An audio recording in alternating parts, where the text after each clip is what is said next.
গুমের মামলায় সেনাবাহিনীর নয়, বিচার হচ্ছে র্যাবের তৎকালীন অভিযুক্ত কর্মকর্তাদের, এমন মন্তব্য ট্রাইব্যুনালের। মঙ্গলবার দুপুরে এই মামলায় শেখ হাসিনা ও সাবেক বর্তমান ১৪ সেনা কর্মকর্তার বিরুদ্ধে অভিযোগ গঠনের সময় এই মন্তব্য করে আদালত। আগামী ১৯ জানুয়ারি শুরু হবে সাক্ষ্য গ্রহণ। এ নিয়ে গুমের দ্বিতীয় মামলার আনুষ্ঠানিক বিচার শুরু হলো। আওয়ামী লীগের শাসনামলে ২০১৬ থেকে ২০২৪ সাল পর্যন্ত র্যাবের গোপন বন্দিশালায় গুম করে নির্যাতনের ঘটনায় ব্যারিস্টার আরমান সহ ট্রাইব্যুনালে অভিযোগ দেন ১৪ ভুক্তভোগী। তাদের অপহরণ করে গুম করা, আটকে রাখা কিংবা টর্চার করার মতো ৪ মানবতাবিরোধী অপরাধে অভিযুক্ত।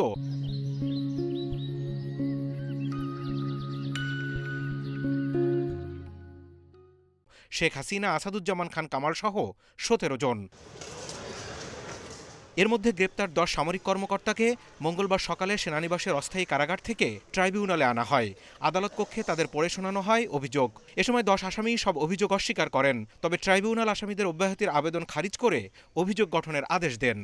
যখন ট্রায়াল শুরু হবে আপনারা দেখবেন একে একে সবগুলো সাক্ষ্য প্রমাণ দিয়েই আমরা এই আসামিদের অপরাধগুলো বিয়ন্ড রিজনেবল ডাউট প্রুফ করার সর্বোচ্চ চেষ্টা করব। মোট আমাদের এখানে প্রায় ৩৫ জনের বেশি সাক্ষী রয়েছেন, তবে ফাইনালি কয়েকজনকে আনা হবে সেটা আমরা ডিসিশন নিতে পারব। এ সময় আদালতে চিফ প্রসিকিউটর ও আসামিদের আইনজীবীদের মধ্যে উত্তপ্ত বাক্য বিনিময় হয়।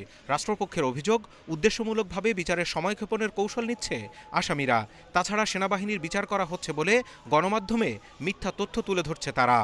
তাদেরকে বিভিন্নভাবে বিভিন্ন জায়গায় যদি বারংবার সেনাবাহিনী কর্মকর্তা হিসেবে পরিচয় করিয়ে দেওয়া হয়, এটা একটা বিব্রতকর পরিস্থিতি তৈরি করে, যেটা অনাকাঙ্ক্ষিত। এবং এই কারণেই মাননীয় চিফ প্রসিকিউটর আজকের ট্রাইব্যুনালে এই বিষয়টি আবার উল্লেখ করেছেন এবং ট্রাইব্যুনালও এই বিষয়ে একমত পোষণ করেছেন যে এখানে র্যাবের বিচার হচ্ছে কিংবা র্যাবের অপরাধী সদস্যদের বিচার হচ্ছে।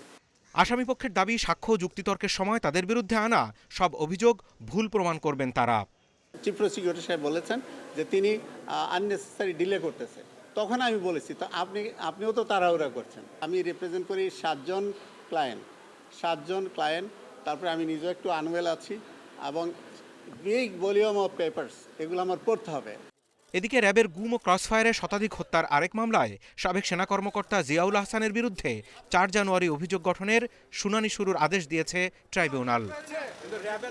Zahidul Bashar, Independent News, Dhaka.